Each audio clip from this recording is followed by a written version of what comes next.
आपका पहला एक सवाल होता है कि टाइम टेबल कैसे बनाएं। ठीक है, मैं बहुत सारी मजाक में इस चीज में बताता हूं कि एक विद्यार्थी पता है टाइम टेबल कैसे बनाता है। वो टाइम टेबल ऐसे बनाता है, 8 घंटे तो मुझे सोना ही पड़ेगा। वैज्ञानिकों ने बोला है कि इतना समय तो दिमाग को आराम देना चाहिए, तो 8 घंटे हो जाएगा। फिर बोलेगा कि मुझे ना करीबन 4-1 घंटे तो दिन भर में खाना बनाना, ये करना वो करना, इसमें लग जाएगा। फिर मान लो वो ऑनलाइन क्लासेस भी अटेंड करता है तो 6 घंटे की ऑनलाइन क्लासेस हो गई। अब भाई इतनी मेहनत करेगा तो उसको 2-4 घंटे तो चाहिए, है ना, 3 घंटे तो चाहिए उसको आराम करने के लिए। मोबाइल भी चलाना पड़ेगा, सब करना पड़ेगा। कितने घंटे हो गए? 6, 4, 10, 8, 18, 18 और 3 कितना हो गया? 21। अब वो बोलेगा सर अब आप बताओ मैं क्या करूं, 24 ही घंटे हैं, 21 घंटे गए और मेरे पास अब सेल्फ स्टडी के लिए, खुद से पढ़ने के लिए कितने घंटे बचे? सर 3 ही घंटे बचे। समय कम पड़ रहा है सर, क्या करें? मैं सबसे पहले बोलता हूं कि भाई तुम पहले तो मुर्गा बनो। देख रहा है बिनो, प्रधान जी गुस्सा दिखा रहे हैं। तुम्हारा तरीका ही उल्टा है, तुम गधे के गधे ही हो। ससुर, ऐसा टाइम टेबल कौन बनाता है? टाइम टेबल हमेशा बनाया जाता है प्राथमिकता के हिसाब से। प्राथमिकता को इंग्लिश में कहते हैं प्रायोरिटी। ठीक है, ये टाइम टेबल ये दिखाता है कि हमारे लिए प्राथमिकता क्या है।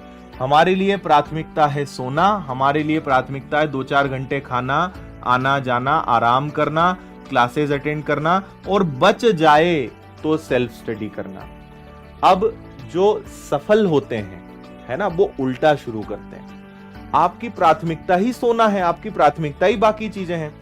टाइम टेबल ऐसे बनाया जाता है कि भाई सब काम ठीक है, मुझे कम से कम 6 घंटे सेल्फ स्टडी के लिए चाहिए। देखो, आप ऑनलाइन क्लासेस पढ़ रहे हो, ऑफलाइन पढ़ रहे हो, मैं उसको भी हटा रहा हूं। अगर आपका कोर्स कंप्लीट है, आप पहले पढ़ चुके हैं, तो वो अलग हो गया। आपको ये सोचना है कि मेरे पास 24 घंटे है ना। मैं ये मानकर चल रहा हूं कि आप अभी एप्लीकेशन पर पढ़ते होंगे कहीं पर भी, या आप ऑफलाइन पढ़ते होंगे, तो आप ये सोचेंगे कि मेरे पास 24 घंटे में से मुझे कम से कम 6 घंटे तो सेल्फ स्टडी के लिए चाहिए। अब जो बचे भैया हमारे पास कितने घंटे? 24 में से 6 गया। अब मुझे जो करना है इस 18 घंटे में करना है। आप ये करके देखना, आपका टाइम टेबल सही हो जाएगा।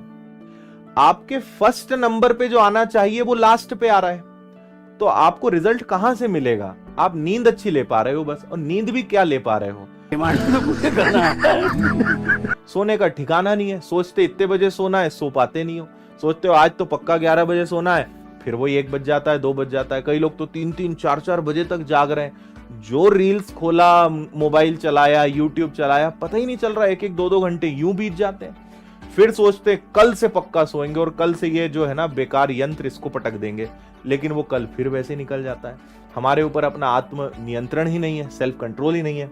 तो सबसे पहले अपने टाइम टेबल को उल्टा करो। पहले ये तय कर लो कि मुझे इतने घंटे पढ़ना है। अब ये सबके लिए अलग अलग हो सकता है। कोई दिन में 4 ही घंटे निकाल पाएगा, कोई 6 घंटे निकाल पाएगा, कोई 8 घंटे निकाल पाएगा, कोई 10 घंटे भी निकाल पाएगा। सबकी अपनी स्थितियां हैं। कोई जॉब में है, कोई हाउसवाइफ्स हैं, किसी के पास अपनी जिम्मेदारियां हैं, वो आपको देखना है ना, जितना समय है।